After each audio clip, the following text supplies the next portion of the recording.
Blue potato bush is an evergreen shrub with a non-stop display of purple-blue flowers with bright golden centers. The plant grows up to 6 to 10 feet tall, and it can be grown as a shrub or it can be grown as a tree by trimming the branches from the bottom. It can be also used as a hedge. In colder weathers, it will bloom only in the summertime, but in warmer weathers, it can bloom all year long. It thrives in full sun and well-drained soil, which is always moist.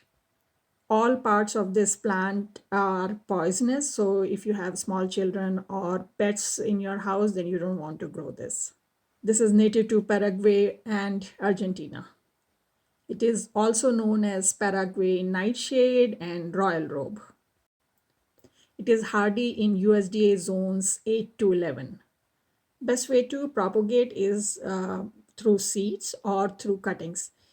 And I'm going to show you how to propagate it through the cuttings. So I have this big branch.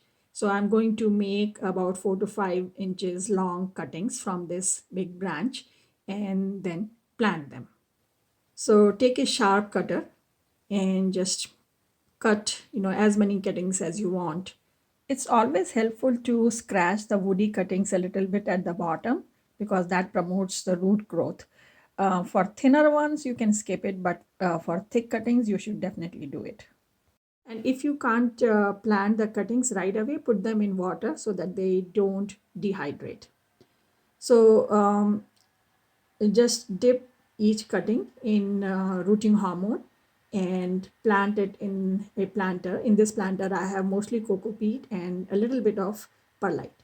So you want to scratch the stems a little bit because it promotes growth, the root growth. So just dip it in rooting hormone, make a hole in your rooting medium and just press around it. And the reason that you want to use cocoa peat is because it stays moist for a long time. So you don't have to water it again and again. So just repeat the same process with all the cuttings. And also make sure that most of the leaves are removed from the cuttings because leaves require a lot of energy, to sustain. So you want to cut off all the leaves. Only 1 or 2 leaves should be left on the top. Some people use turmeric powder or cinnamon powder or honey for instead of rooting hormone, but I have never tried those, so I don't know if they work or not. Another thing is that when you're using rooting hormone, always take out some rooting hormone separately and then use that. Because if you dip your stems in the rooting hormone container, then all the leftover rooting hormone will be contaminated and you don't want that. So now we are all done. I have planted a lot of cuttings in this container because not every cutting grows. So you want to plant more cuttings than what you need. So now I'm going to water it thoroughly and then I'm going to just cover it, this planter with a plastic bag, clear plastic bag loosely so that whatever moisture is in the soil, it stays in there and the stems are in warm and humid conditions. And I'm going to leave it outside. It's mild temperatures outside and I'll keep misting it every now and then and keep you posted. If you have not subscribed to my channel, please do so now and also share it with your friends and family. And also press the bell icon next to the subscribe button so that you don't miss any new videos and you get the notifications immediately. So it's been about 3 weeks that we planted these cuttings and they seem to be doing fine. Those small sprouts, they have opened up, but this could be just the inertia of the uh, cuttings. They sometimes they survive for a very long time without any roots. So not sure if they are all alive, but we'll wait and see. But they seem to be doing fine, and you can see that in this there are, water droplets. So, this is in an humid environment. So this is sitting outside in the garden tent, and I have this plastic bag loosely on top of this so that they stay in humid environment. Whatever water evaporates, it just kind of stays here, and the medium is moist. So it's been about 3 months that we planted these blue potato bush cuttings. And if you look at these now, everywhere there is fresh growth. These light green leaves, all the cuttings have that growth. I'm really surprised because, you know, this rarely happens that all the cuttings grow. There's no cutting here which I see that is drying up. All have fresh growth. And look at this middle one, which was, a really thick one. So this is a really thick one, and it's growing really well. So it is a possibility that it's not really settled, but it's just because of the stored energy. It is developing leaves, but I feel that because especially the thin ones also are doing well, that they have taken root. I don't want to take them out just yet to show you the roots, but maybe in a couple of months I'll do that. And this is sitting outside in complete shade. Of course, now I have removed the plastic bag, and it gets water every day through the sprinkler system, so the soil is moist all the time. And temperatures are pretty mild, from 75 degrees to 80 degrees Fahrenheit in the daytime, and 55 degrees Fahrenheit at night time. So that's why they're doing well. So spring is a good time, when the temperatures are mild. This is the time to propagate any cuttings. So I'll keep you posted.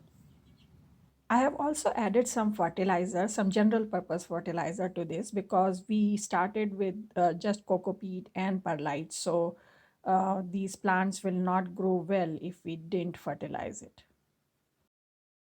It's been about 4 months that we planted these cuttings in this planter. And they seem to be growing. This is all fresh growth, you can tell. So I want to just dig it up and see, you know, how these cuttings are doing. Do they have roots or not? So I'll dig up probably this one.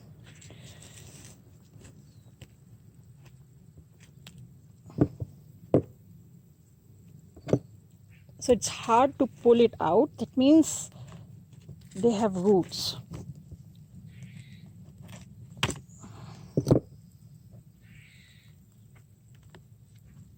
Yep. Look at this. Wonderful. So that means all of them probably have roots. So now I have a separate planter here, in which it's again a lot of compost, some coco peat, and some perlite. So I'm going to just plant it here so that it gets more space to grow.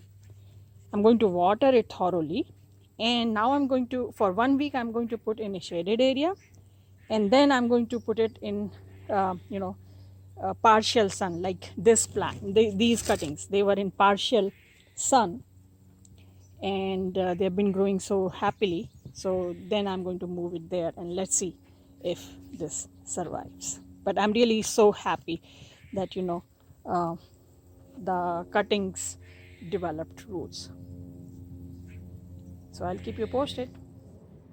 It's been about 8 weeks that we transplanted this blue potato bush plant sapling uh, from that a planter where we had 6 7 cuttings. From there we took one cutting and planted here, and it's growing very nicely. It is in filtered sun area, so it gets filtered sunlight through the leaves of the tree, so light sunlight. And I just noticed that it has some things growing here. I wonder if these are flowers. Let me see if you can see the close up. Look at these. I think these are flower buds. I'm so excited to see these flowers because we planted these cuttings in February, I think, and it's July end now. So let's see if we'll get some flowers this year itself. So if you look at this plant now, it is fully established and it is growing flowers now. And you can now plant it, around your fence or in front of your house, wherever you want it, because it grows to about 6 or 10 feet tall. So we took the cuttings about 6 months ago, planted them, and most of them, 70-80% of them survived. And then we transplanted one cutting in here, and it's doing well here. So of course you have to be patient when you start a new plant from cuttings because it takes time. But other than that, it's pretty straightforward. So if you wanted to multiply your potato bush, blue potato bush, you can do it pretty easily. So I hope this video was inspirational to you. If you have any questions, leave a comment and I'll try to answer as soon as possible. If you like this video, press the like button, subscribe to our channel, and don't forget to share it with your friends and family. And I'll see you next time. Happy gardening. Bye.